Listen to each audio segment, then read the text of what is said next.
السلام عليكم ورحمة الله وبركاته. ازيكم عاملين ايه؟ يا رب تكونوا بخير. كل سنة وانتم طيبين. طبعا انا حشت البياضات كلها البيضة وغسلتها، فهبتدي انضف الصالة وامسحها النهاردة، ونضفت المطبخ برضو، بس اهم حاجة دلوقتي هنضف الصالة. والغسالة شغالة، بقيت ادعك في المواعين واغسل في البوتاجاز.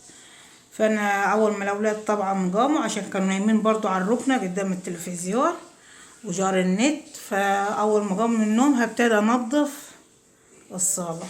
هوريكم المطبخ نضفته كيف. غسلت المواعين كلها دي،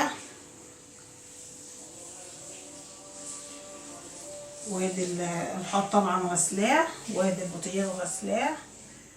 مفيش غير محمود اللي عمل شاي وفطر. حوش المخدات كلها احطها على الركنه الصغيره ونخفض عادي الركنه.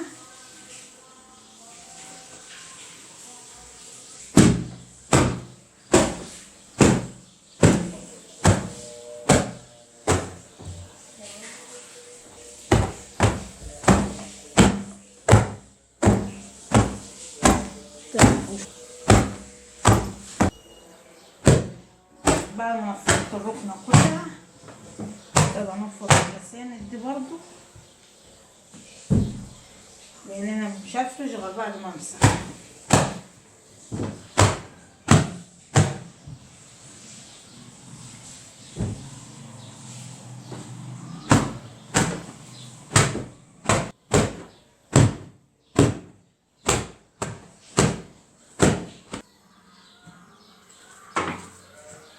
هبتدي اكنس بعد ما حشت السجادة، هبتدي اكنس عشان لو همسح، وبعد كده هبتدي افرش الركنة. انا طلعت السجادة في الشمس برا في الشمس.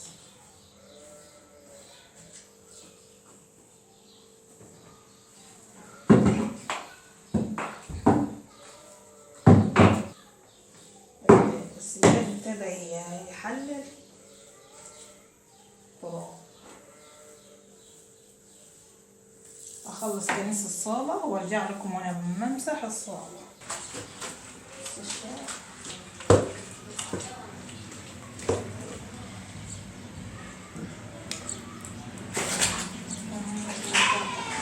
ولا شيء. ابتدي امسح،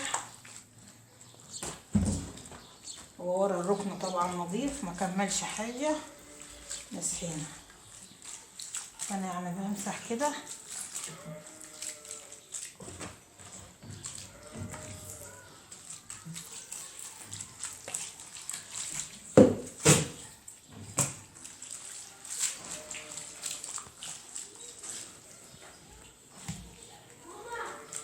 في المية. انا بحط ايه، بحط كلور وبرسيل جيل ودوي.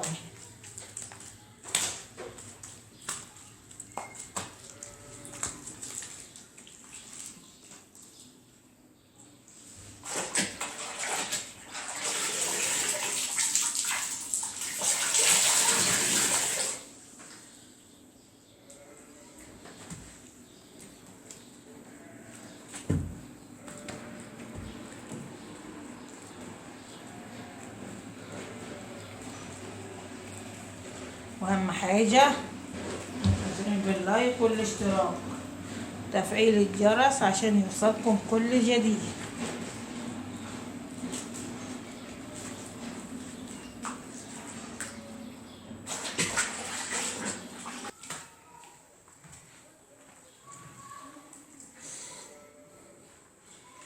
خلصت الصالة، بعمل ورا باب الشقة طبعا. لما خلصت المسيح هبتدي افرش على نظافة.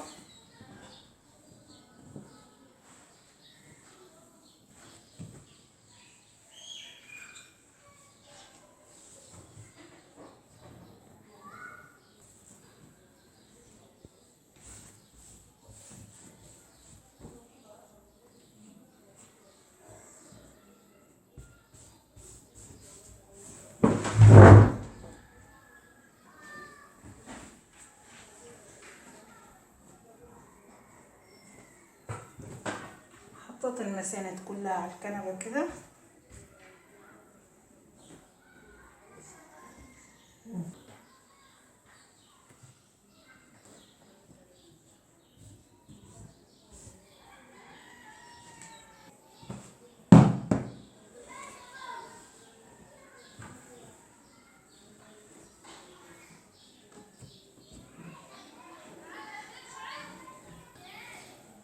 خلصت الكنبة، ابتدي انضف عادي الركنة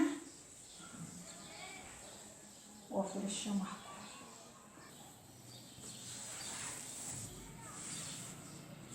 ابتدي افرش الركنة التانية.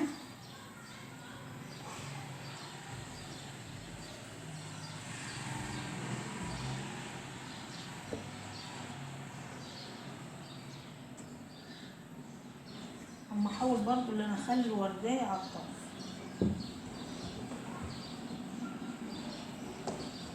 ها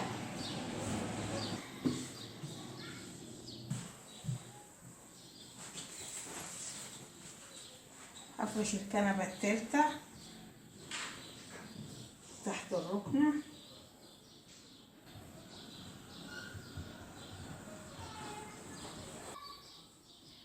خلصت ترتيب الصالة كلها وفرشتها كده. قاعد السجادة، اجيب السجادة وافرشها.